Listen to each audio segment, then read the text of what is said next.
We would be starting our corporate presentation, and the topic would be impactful online learning. And I want everybody out here, please put your hands together for Ms. Shivangi Gupta, Global Commercial Partnership Lead, English Online from British Council. Everyone, please put your hands together for her. So, what do you, ma'am? Uh, Hi, everybody. I'm Shivangi, as our presenter just introduced me, and I'm from the British Council. My session is on making online learning impactful, and what I'm going to do is, well, share some trade secrets from the British Council, but basically, jokes aside, use our experience to demonstrate how online learning can be impactful. And I mean, we're kind of now in a post-COVID world, so online learning isn't new to anyone or any organization. I think all organizations now have online learning programs of some form or shape, but the impact of these programs are of varying degrees. So there are certain things that make them impactful and certain things that you can, as learning and development or HR managers, when you are curating or selecting training solutions for your organization, you can keep an eye for when you're selecting these programs. So why do I get to talk about online learning? So just a little bit about our credentials as an organization. We, the British Council has been kind of teaching English communication skills for over 80 years, and we deliver an online learning solution, English Online, at scale in over 115 countries. Last I checked, we had students from 115 countries. And a huge student base is based here in India. So we have a lot of knowledge about how people learn online and what makes online work for them. And our experience is in communication skills training, which is something that's relevant to all organizations. But what I'm going to talk about today is applicable in all contexts. So even if you're I don't know, curating training programs around data analytics or whatever else is relevant to your organization leadership skills. These features are something that you should, kind of think about. So, what are the problems that we're trying to solve using online learning? I recently had a session with a group of, kind of a similar group of L&D and HR heads. And this is what they said. They felt, and I hope you'd agree with me, that online learning helps deliver business impact. It's about simplifying and scaling operations. When you're running a huge operation, which is present in many different locations, people are working in different shifts or even time zones, you need solutions that can reach everybody. It's about flexibility, offering that flexibility and convenience, which sometimes is not possible through traditional modes of learning, and personalization. You know, someone in the previous session talked about adaptive analytics and stuff like that. So we are in a world that is getting highly personalized, and that's how you kind of get results out of any program.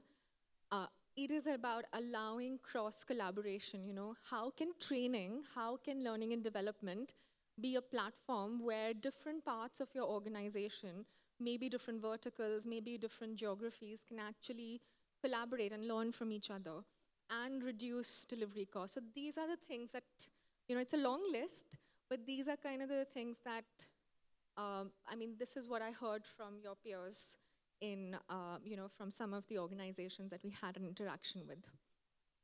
And what are the challenges with online learning? So I think the first challenge, which a lot of companies have tried to solve, there are so many companies out there that provide online learning solutions, is kind of repacking the traditional lecture-based in-person approach. It doesn't really work in online learning to try and create the same experience online because the medium is different, it lends itself differently. A lot of online learning out there, most of it is just completely asynchronous. It's completely self-access. And you don't want to be in a position that the only online learning option that you provide is completely asynchronous with no interactivity, because you're not going to get a lot out of it. And of course, we're not just dealing with we're dealing with many different kinds of people that we're trying to train. There are varying levels of digital literacy and access, so we have to kind of find ways of overcoming that. And also study skills, there's a certain element of initiative and being a self-starter that online learning requires. And finally, I think it is about motivation. That how do you keep people engaged? How do you keep people motivated to get to the finish line?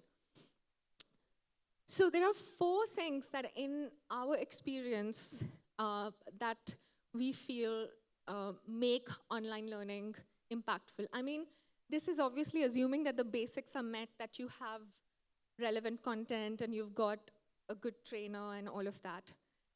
So it's about having an engaging learning design, the experience of what they're accessing, providing opportunities to interact and collaborate. So there are different ways in which you can do that. Of course, some are more expensive, so you may not be able to afford people those opportunities at all times, but there are other options as well. There are programs that build and intentionally build learner autonomy, and I'll come to what learner autonomy is. And that is one of the most important things that make online programs successful. And then finally, giving people a sense of progress, because only when, and then this is, I'm kind of using jargon or terms from kind of the teaching and learning side, but when adult learners get a sense of progress, when they understand why they're learning and what they're learning and how they're progressing, it's only then that they internalize what's being taught to them. So let's go a little bit into detail about engaging learning design. So I think one of the most popular learning designs and in online learning and is now a flipped model of learning, where you have online exercises that learners can access before they join an online class, so that when they come to class, and I have an example of a communicative class, they have already learned a little bit of what they're going to be using, so they have activated their knowledge. And what we're doing is, think about when you were in university or in a training, in the last training program you attended, someone gave a lecture and you made notes, but we've taken that out of the classroom and we've digitized it into interactive online exercises, so that when students or learners or participants are in the class with the trainer can act as a facilitator to get them to apply their skills. And then you have consolidation post that through post-class exercises that's linked to what they did in class and review of the materials. So this kind of a learning design, and I've kind of got a screenshot here which shows you how a course is laid out with exactly these steps. Having that kind of keeps the learner hooked on. They have a reason to do the exercises. They have the reason to, come into class because they know they're going to be interacting. It's not going to be boring. Moving on, interaction and collaboration. Now, there are many different ways of providing interaction or collaboration. You can obviously have group sessions where you have a small group that interacts, that collaborates, that the trainer kind of takes through a series of exercises to help them build their skills. So I've got some quotes here. So the first one is about a group session, The class was dynamic and I learned so much about presentations. This is a quote from a training participant. So the point is that because the class was dynamic, they learned a lot about kind of what presentation skills that were being covered in the class. You can have private sessions, private classes, where, when someone really wants to discuss something in detail and you have someone you've identified where you need to build those skills, and you're ready to invest that budget. So these are your kind of two most commonly available ways of providing interaction and collaboration. Then, we call them kind of live 25 webinars. These are short webinars, they're 25-minute webinars where everyone gets together in a big group and gets input from the trainer. So it's a bit like that, it's a big group and there's someone providing input on the topic at hand. So even though the interaction is not as extensive as in a group class, it still breaks the monotony of, let's say, a completely self-access course. You could break that monotony using webinars. And then finally, sharing sessions. So can there be in our training opportunities of slightly less structured and slightly less trainer-led moments or platforms where people from different parts of your organization come together to share experiences around a certain topic? So I think you have to see if the training program that you're designing for your organization has these different opportunities. So I think the quotes I have here are from real participants, and what they're talking about is how each of these types of sessions have helped them in that. And I think my favorite one is the second one, which is didn't have expect to have fun about talking about SWOT analysis. I think that's also critical. All of this has to have an element of fun. The trainer who's facilitating them cannot just be anyone. They need to know how to create engagement in the class. They need to understand how adult learners learn and absorb knowledge. All right, this is definitely, I would say for any online learning program or any effective learning program, this is something that underpins everything, building learner autonomy. So autonomy means taking control, taking charge of your learning, and whether you're learning independently or in collaboration with others. And of course, if someone takes charge of something, they're more invested in it and results are better. So we know that autonomous learners are likely to have a more effective learning experience. How do you do that? How do you build learner autonomy into your programs? The first is by making sure there is choice. So I've got a screenshot over here, and you can see there is choice through themes, through class times, through teachers. Even something as simple as providing a choice of class times can make a huge difference, because if people can attend sessions when they're comfortable, when they're free, when they're not bogged down by responsibilities, can make a huge difference to how well they engage in those sessions and if they're distracted or not.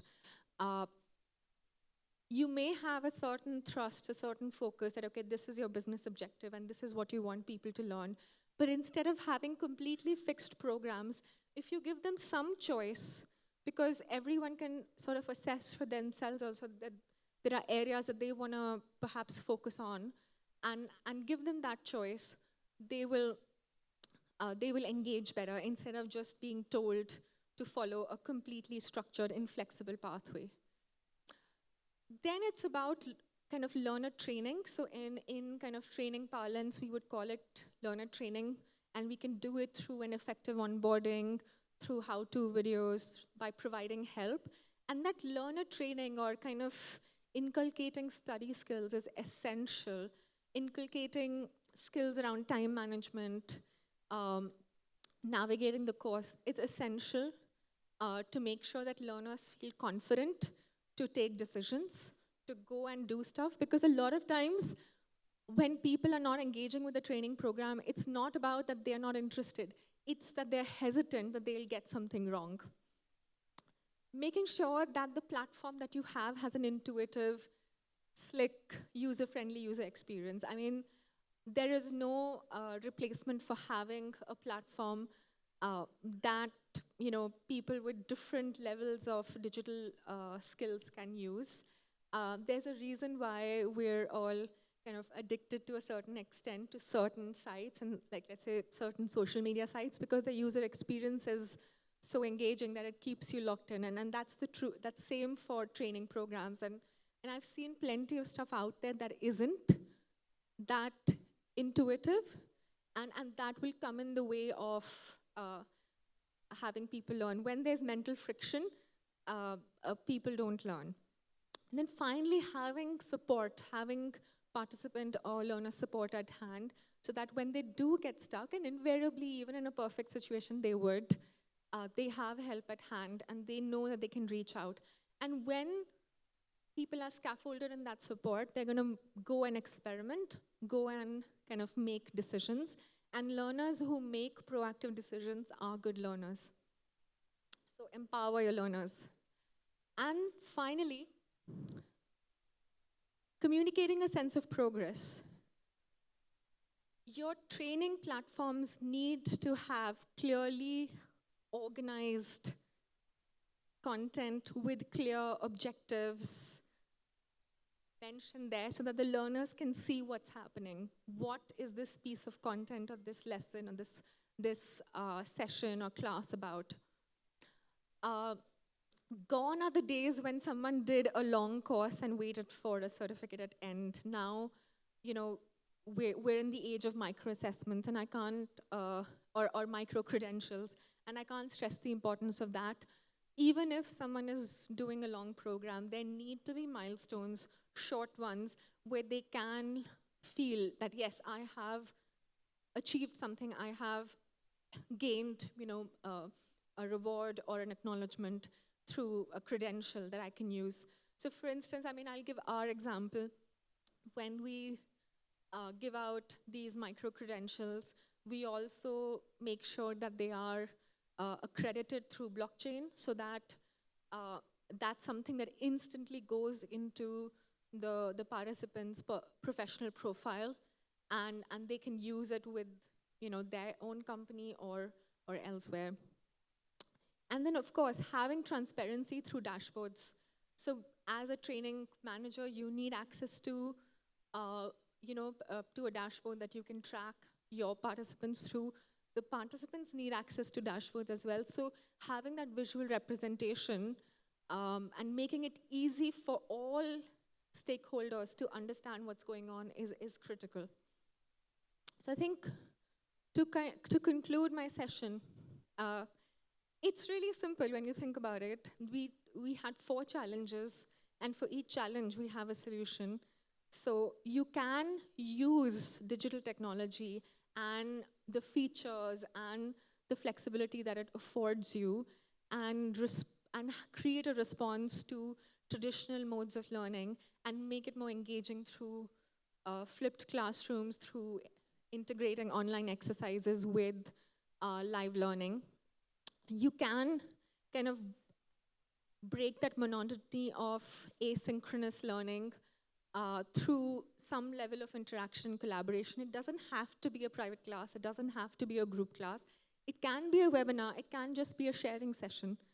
And of course, when it comes to kind of empowering learners, you know, making sure that learners who perhaps, you know, are not that digitally savvy, don't have that study skill because perhaps they don't have an academic background themselves, we're instilling autonomy in them, we're empowering them and giving them the confidence and the skills to be making decisions about their training. And finally, keeping them engaged, keeping them motivated through communicating that sense of progress at each stage of learning. And that's my session. If there are any questions or comments, I'll be happy to take a couple of them.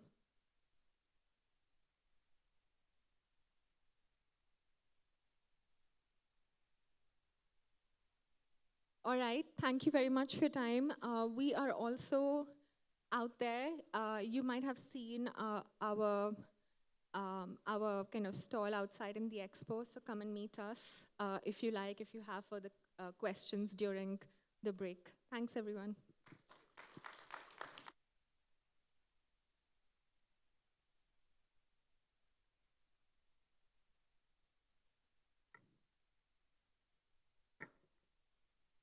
Thank you so much, Ms. Shivangi Gupta, for this wonderful presentation. Can we have a huge round of applause for her? Okay, so to facilitate Ms. Shivangi Gupta, I would like to call on stage Mr. Tuhin Biswas, Group CHRO from Imami Limited. Can we have a huge round of applause for sir?